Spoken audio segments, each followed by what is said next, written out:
Welcome to my porch. Voice over time. Okay, so my porch abuts a street with a lot of road noise and wind, and this video is going to get a nice dash of my dulcet voiceover tones because, trust me, it is better this way. I picked up this beauty from a local sheep and wool festival in September. The sheep's name is Persephone, and I enjoy that name very much, and she's a local gal. She's from Wisconsin.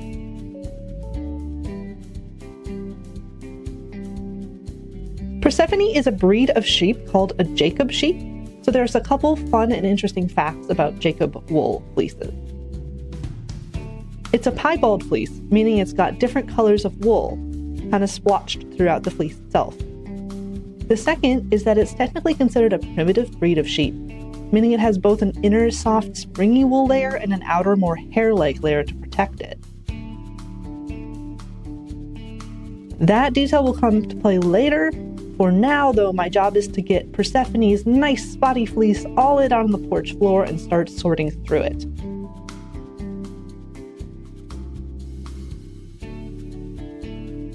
The first thing I do is called skirting.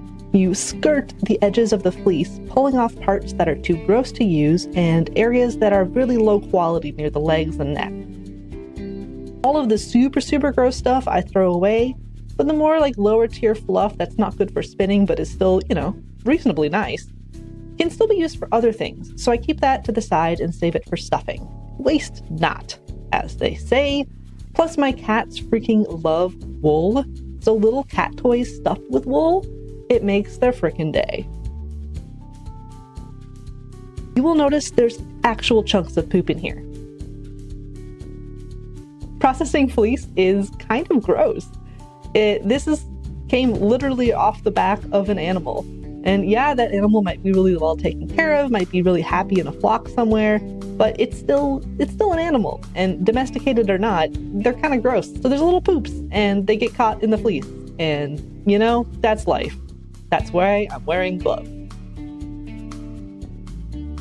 So once I've done the skirting, which is the first pass, so to speak, I sit down and spend an hour or two going through the whole fleece section by section. My goal is to pick out any big pieces of vegetation or burrs, and to tease open the tips of the locks so they can get really clean when I do wash and don't trap any oil or dirt. This is time-consuming, but it is really helpful later on, so it's best just to suck it up and do it.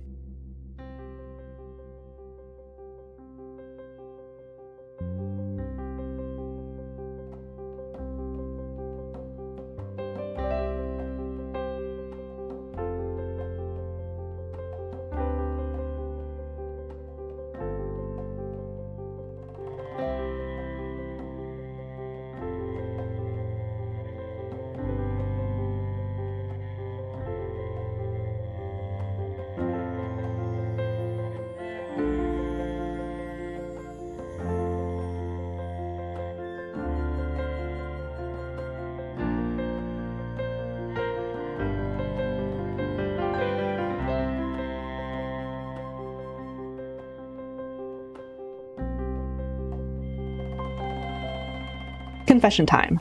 This is actually the third fleece that I've processed.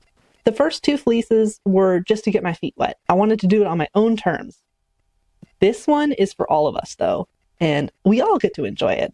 And holy heck, enjoying it is the right word. There is something so viscerally satisfying about this process that I did not expect to resonate with me.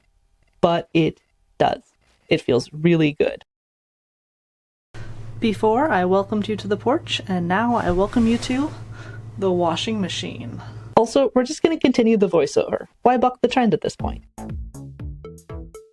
With the fleece loaded up into mesh garment washing bags to keep all the fluffy bits safe and contained, it's bath time.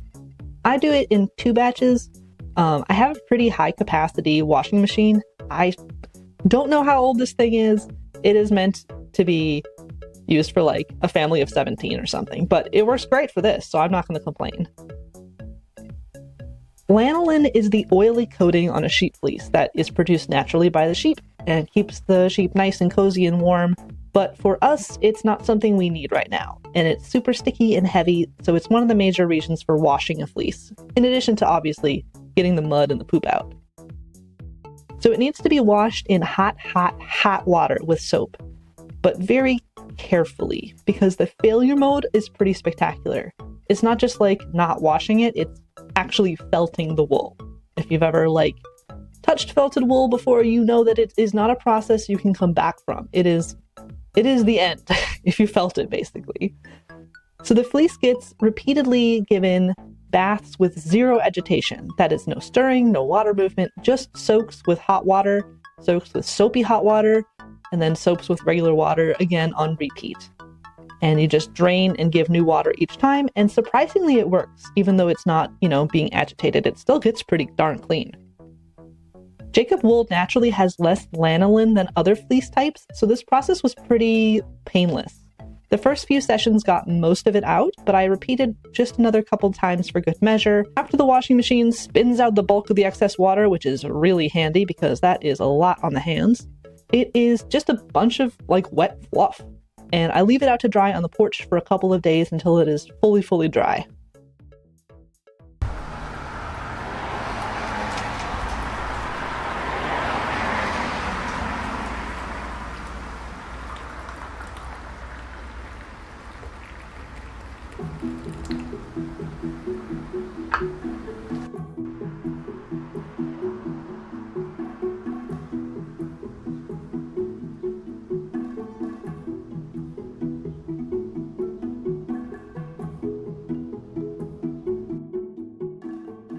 This next part of the game is questionably necessary. I spent a lot of time hand carding the whole fleece, removing little greebles and schmutzes that escaped the cleaning process, but also sorting out what are called second cuts. This is part of the fleece that is shorter than the full staple length of the sheep's fleece itself. This happens just because there are parts of the sheep that, don't grow hairs long, whether it's lower on the legs or somewhere else, but also because sometimes when you're shearing a sheep, you gotta go in for a second swipe of that shear, and that second swipe gets you little short guys, and we don't want them. This took a really long time, and I'm not sure how necessary it really is. I decided to do it because the yarn I'd like to make, the end product, is something that I want to be really kind of fine and smooth and buttery. And I really do want as homogeneous a source of fiber as possible to accomplish that. The little short pieces, the little second cuts, they create what are called noils, little sort of fluffy bursts in the middle of the yarn. And, that can look great if you're going for a rustic yarn. It can actually be kind of lovely and desirable. But for a buttery, smooth, thin, fine yarn, it is going to be a disrupting process. Overall, I don't track time spent on my projects because for me, there's really no point. It's going to take as long as it takes. But I would guess I probably spent 15 hours at least hand carding this whole fleece to get all of these little second cuts out. And I don't know if it was worth it. I really don't know. It's repetitive and honestly, it's kind of zen. I don't mind the work. But again, I just don't know that it was actually necessary. After all this, I'm going to be running it all through a drum carder anyway to get all of the fibers aligned in the same direction. So it's possible that this was a complete waste of time. But here we are. Necessary is not a huge part of how I choose to live my life anyway, so fuck it.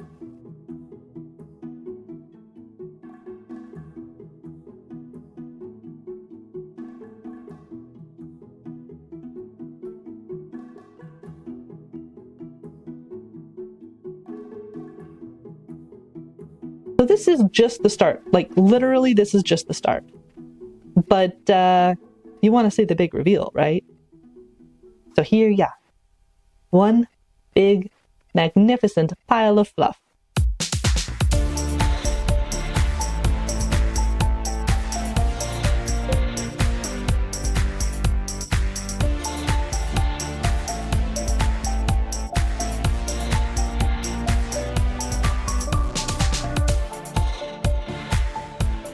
Next up is going to be turning this magnificent big pile of soft, gorgeous fluff into something else. So stay tuned. Thanks so much for watching. I hope you enjoyed. If there's anything I can say, it's that, making things is weird and fun, and you don't always end up making the things you think you're gonna make. So I hope that your week brings you nothing but surprises.